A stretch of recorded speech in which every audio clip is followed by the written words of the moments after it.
हाँ दोस्तों, आईपीएल 2020 का match number 55 Delhi Capitals versus royal challenger Bangalore के बीच करो या मरो वाला मैच था, क्योंकि नंबर 2 की पोजीशन के लिए ये मैच खेला गया। जिस प्रकार से इस मुकाबले में उम्मीद थी कि रॉयल चैलेंजर बेंगलोर काफ़ी प्रबल दावेदारी पेश करेगी, लेकिन कुछ भी ऐसा नहीं देखने को मिला।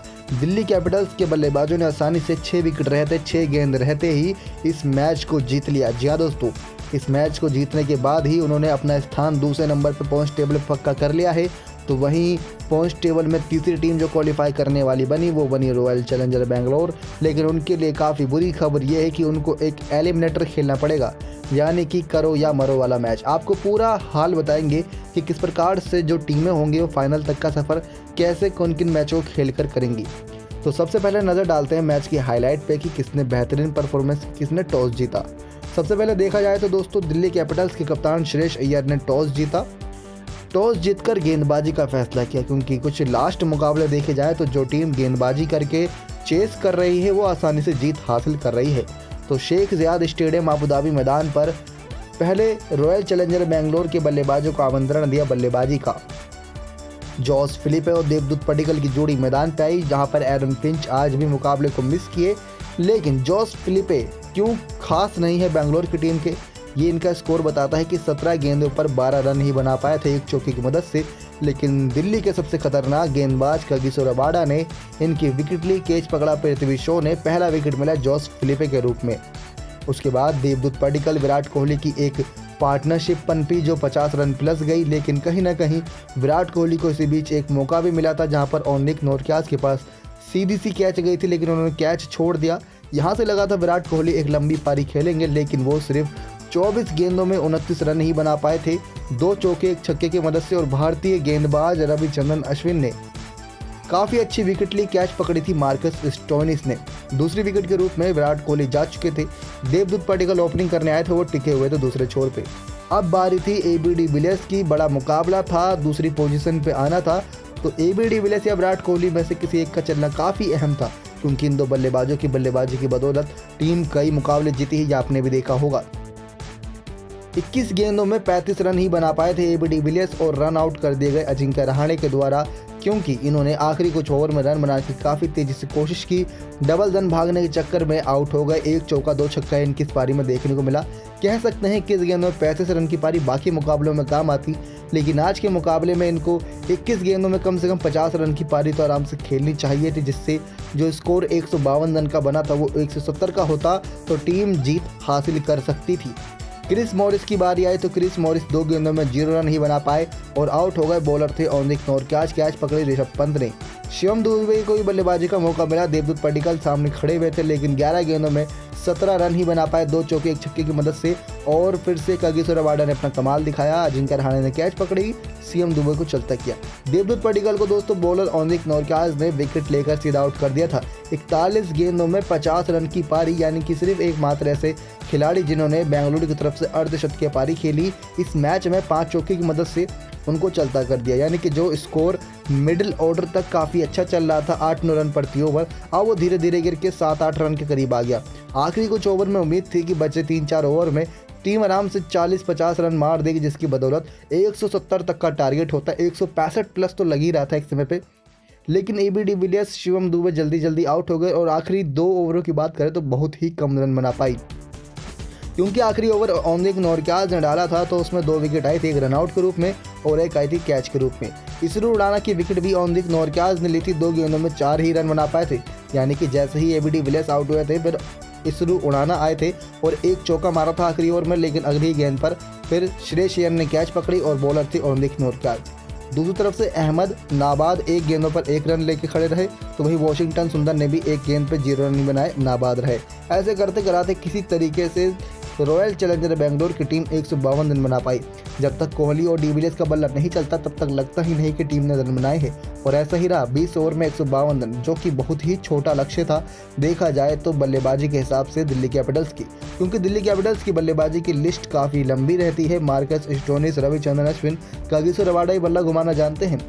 तो बात करें किस प्रकार से अब इसी 152 रन के लक्ष्य का पीछा करने के लिए उतरी थी दिल्ली कैपिटल्स की टीम। बनाने थे 153 20 ओवर में, और यहाँ पर कोलकाता नाइट राइडर के फैंस की भी दिल की धड़कनें बड़ी होंगी, क्योंकि यहाँ पर शर्त ये थी कि अगर दिल्ली कैपिटल्स की टीम 22 रन से करीब हारती है या 15 रन से हारती है तो कोलकाता नाइट राइडर का net run rate Delhi Capitals से अच्छा हो जाएगा, और अगर दिल्ली हारेगी तो 7 मैच दोनों के बराबरी हो जाएंगे, तो दिल्ली चौथे पे आ जाती है और कोलकाता तीसरे पे आ जाती है, तो उनके आगे क्यू यानी क्वालिफाई लिखा जाता। दूसरी बड़ी शर्त ये थी कि अगर कोलकाता नाइट राइडर को अंदर आना था तो रॉयल चैलेंजर बेंगलोर की टीम को 15 गेंद रहते ही हारना था, यानी कि दिल्ली कैपिटल्स को 15 गेंद पहले ही जीतना था। 17.3 ओवर में 152 रन बनाने थे, तब दिल्ली कैपिटल्स की टीम जीत जाती और कोलकाता नाइट राइडर का जो नेट रन रेट था रॉयल चैलेंजर बेंगलोर के मुकाबले सही हो जाता, वो अंदर आ जाती कोलकाता। लेकिन ऐसा मुमकिन नहीं हो सका क्योंकि 6 गेंद पहले इस मुकाबले को जीता गया है, जहां पर करीब 11 गेंदें 9 गेंदें रहती हैं। 9 गेंदों से कोलकाता रह गई नेट रन रेट में पीछे। तो वहीं दूसरी तरफ बल्लेबाजी की बात करते हैं, दिल्ली के किन बल्लेबाजों ने कमाल करके दिखाया और कोलकाता नाइट राइडर के सारे सपनों पे पानी फेर दिया, क्योंकि अगला मुकाबला हैदराबाद का निर्भर करेगा। पृथ्वी शॉ आए थे बल्लेबाजी करने के लिए शिखर धवन के साथ, 6 गेंदों में 9 ही रन बना पाए। पृथ्वी शॉ का इस सीज़न कोई भी फॉर्म हमें नहीं देखने को मिला है जो कह सकते कि हाँ ये वही वाले पृथ्वी शॉ हैं जो पिछली साल हमें खेलते नजर आए थे। 2 चौके ही मारे 6 गेंदों में। मोहम्मद सिराज ने इनकी सीधा विकेट ली, उनको चलता गया पहले विकेट के रूप में। पृथ्वी शॉ आउट हो गए। बारी थी 2 ऐसे भारतीय बल्लेबाजों की जो कि काफ़ी ज़्यादा नाम कमा चुके हैं क्रिकेट जगत की दुनिया में, शिखर धवन और अजिंक्य रहाणे की। जिस प्रकार की इन दोनों ने बल्लेबाजी दिखाई वो नेट रन रेट के और रिक्वायर्ड रन रेट के हिसाब से एकदम अनुकूल थी। ना ही ज़्यादा अच्छे शॉट्स खेले, ना ही बेकार शॉट्स खेले। जीव गेंद खराब आई उसका अच्छा फ़ायदा उठाते हुए इन्होंने रन बनाया, जहां पर 2 अर्धशतकीय पारी आई। इसी वजह से दिल्ली कैपिटल्स की टीम ने जीत हासिल करी। बाकी बल्लेबाजों ने इतना अच्छा नहीं दिखाया, लेकिन हाँ सब ने 8-9 रन बनाए। लेकिन इन 2 बल्लेबाजों ने अर्धशतकीय पारी खेली यानी हाफ सेंचुरी लगाई। 41 गेंदों में 54 रन की पारी शिखर धवन के बल्ले से आई, लेकिन शाहबाज अहमद ने कैच पकड़े शिवम दुबे ने और शिखर धवन को चलता कर दिया था।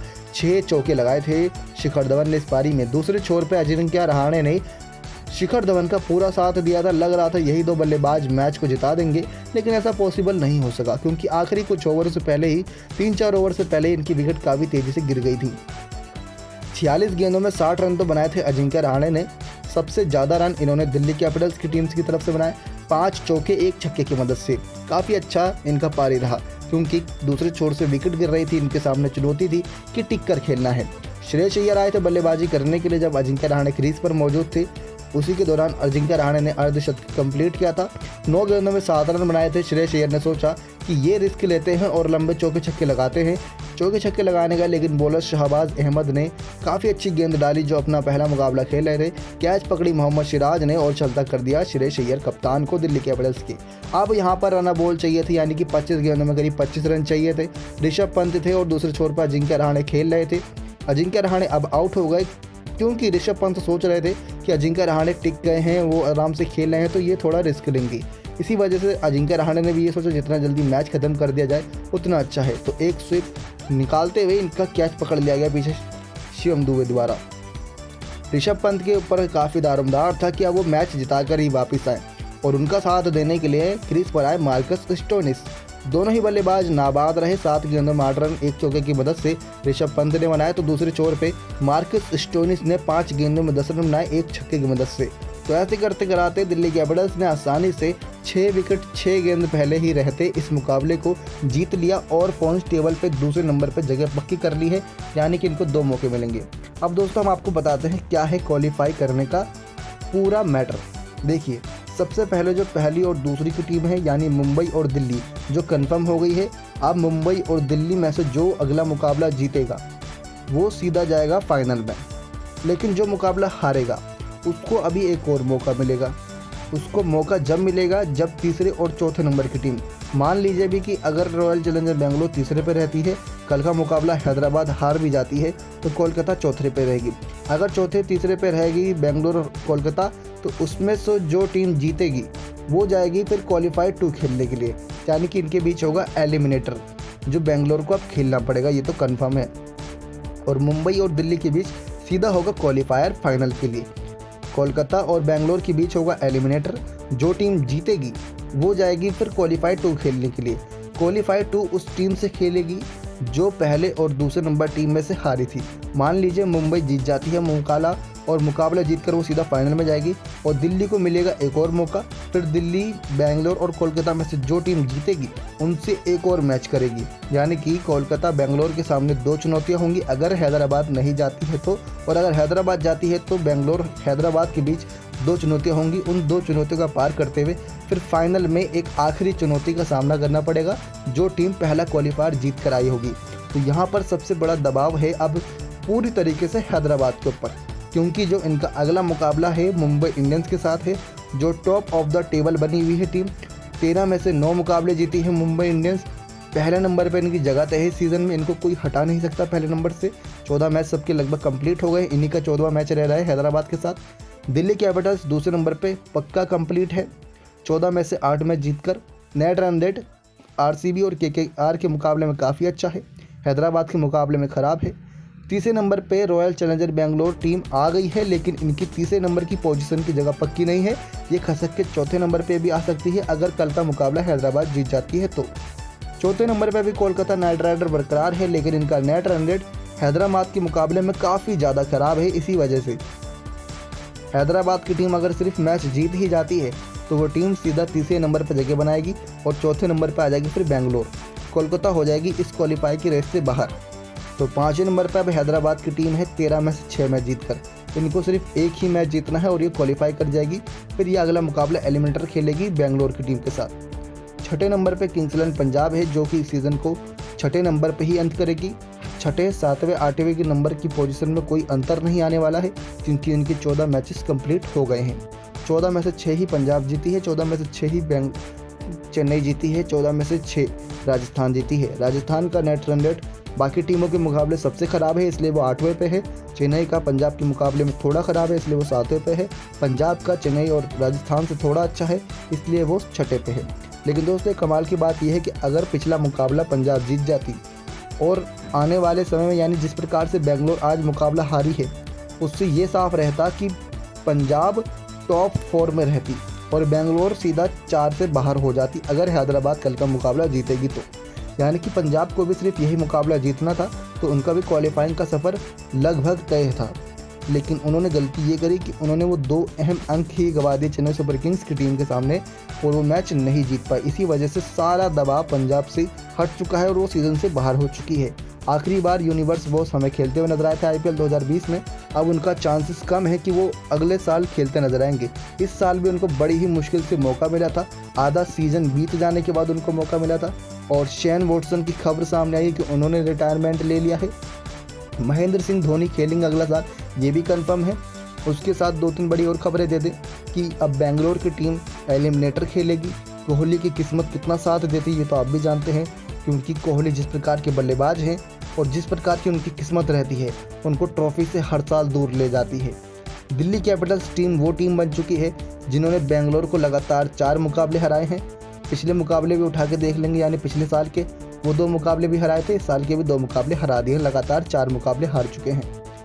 दिल्ली कैपिटल्स की टीम में दूसरी बार कप्तानी करते नजर आए हैं दूसरे सीजन में श्रेयस अय्यर, और दोनों बार ही टीम क्वालिफाई करी है। इससे पहले भी अब तक जितने भी कप्तान रह चुके हैं दिल्ली कैपिटल्स के, वो हमेशा 7वें, 8वें, 6ठे, 5वें पे ही अंत करते थे सीजन का। लेकिन श्रेयस अय्यर दूसरे साल सीजन में कप्तानी करते नजर आए हैं और दिल्ली कैपिटल्स दूसरी बार ही क्वालिफाई करी है। इस बार तो टॉप 2 में आई है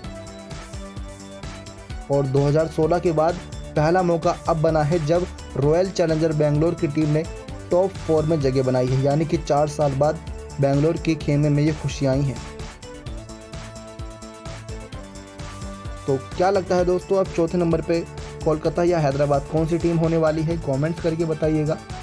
अब अगले मुकाबले की जो हाईलाइट है उसके मैच के अंत के 20 मिनट बाद ही हम आपके साथ जुड़ेंगे। बने रहिए हमारे चैनल के साथ, सब्सक्राइब करें हमारे चैनल नेक्स्ट 9 स्पोर्ट्स से जुड़ी हर तमाम बड़ी खबरों के लिए। पॉइंट्स टेबल की और डिटेल जानकारी हमारी अगली कुछ वीडियोस में आपको मिल जाएगी। धन्यवाद।